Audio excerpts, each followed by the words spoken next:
बिना स्किप करे ये कहानी ज़रूर सुनिएगा और हमारे चैनल पर नए हो तो सब्सक्राइब ज़रूर कीजिए। कहानी को लास्ट तक सुनिएगा, मजा आएगा। ज़मीन से निकला भूत। ये कहानी है रीमा नाम की लड़की की। रीमा जब छोटी थी तभी से उसको भूत प्रेतों की कहानियाँ सुनना और उसकी वीडियो देखना ये सब बहुत अच्छा लगता था। रीमा को जितना भूतों के बारे में जानना अच्छा लगता था उतना ही वो भूतों से डरती थी। थोड़ी सी भी आहट सुन के वो डर जाया करती थी। ऐसे ही समय बीतता गया और देखते ही देखते रीमा शादी के लायक हो गई। रीमा के घर वालों ने उसके लिए एक अच्छा सा लड़का ढूंढा और उसकी शादी कर दी। रीमा शादी के बाद अपने ससुराल चली गई। वहाँ पे बहुत अच्छे से अपनी ज़िंदगी बिताने लगी। घर की स्थिति अच्छी नहीं थी। पैसों की कमी के कारण रीमा का पति उसे गांव में ही छोड़कर दूसरे शहर कमाने चला गया ताकि कुछ आमदनी हो सके और घर की स्थिति भी सही हो जाए। रीमा के पति का नाम संतोष था। संतोष वहाँ काम करने लगा और शहर से पैसे गांव भेजने लगा। जब स्थिति सामान्य हुई तो एक दिन रीमा ने संतोष को कहा कि मुझे भी शहर घूमना है, मुझे अपने साथ ले चलो। संतोष ने अपने घर वालों से बात की। सबने हाँ बोला।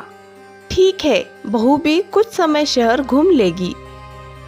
फिर संतोष अपने ऑफिस से एक दिन छुट्टी लेकर अपने गांव आया रीमा को अपने साथ ले जाने। शहर पहुंचने के बाद वो लोग एक किराए के मकान में रहने लगे। वहाँ पे और भी किराएदार रहते थे।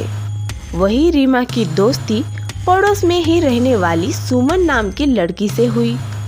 कुछ दिन अच्छे से बीत जाने के बाद एक रात रीमा को किसी आदमी की दर्द भरी आवाज में चिल्लाने की आवाज सुनाई दी। ये सुन के रीमा डर के मारे उठ गई और अपना वहम समझ के फिर से सो गई। उसके बाद हर रोज ऐसा ही सिलसिला चलता रहा। फिर एक रात रीमा ने संतोष को ये बात बताई।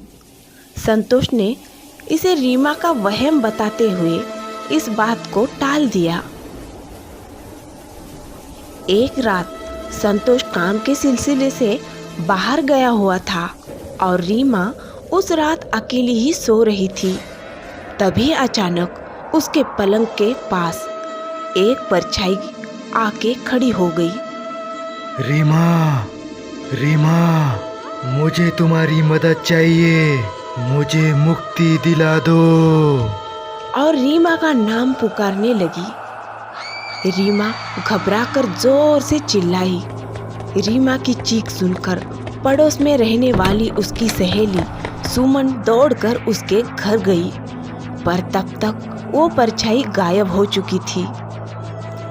उसके दूसरी रात रीमा को सपने में वही परछाई दिखाई दी। उस परछाई ने सपने में बताया कि उसकी अस्थियां इस कमरे के नीचे दफन है।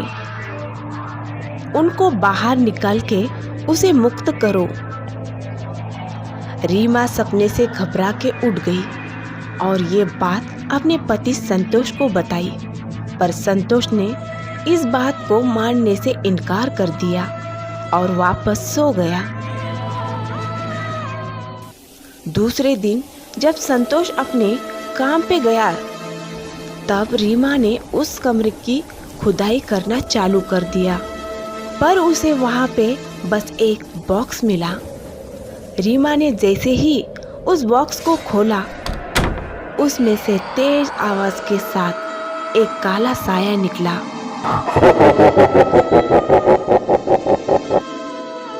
मैं आजाद हो गया हूँ। और वो रीमा के शरीर में घुस गया। तभी से रीमा की जिंदगी बिल्कुल नर्क बन गई। रीमा ने सबसे बात करना बंद कर दिया। बार बार उसे नशा करने का मन करने लगा।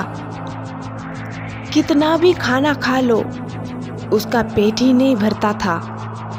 ये सब देख संतोष परेशान होने लगा। जब रीमा ने खुद को मारने की भी कोशिश की, तब संतोष अपनी नौकरी छोड़ के उसे अपने गांव ले आया। वहाँ पे भी रीमा ने वही हरकत चालू रखी। रीमा के सास ससुर को इस बात का अंदाजा हो गया था कि वो किसी भूत प्रेत के वश में है, इसीलिए उन्होंने रीमा को दरगाह पे ले गए। वहाँ पे एक बाबा ने रीमा के अंदर से उस भूत को निकाला और उसके हाथ में धागा बांध दिया, जिसके बाद रीमा ठीक हुई और उसके बाद वो कभी शहर नहीं गई और संतोष भी अब अपने गांव में ही काम करने लगा।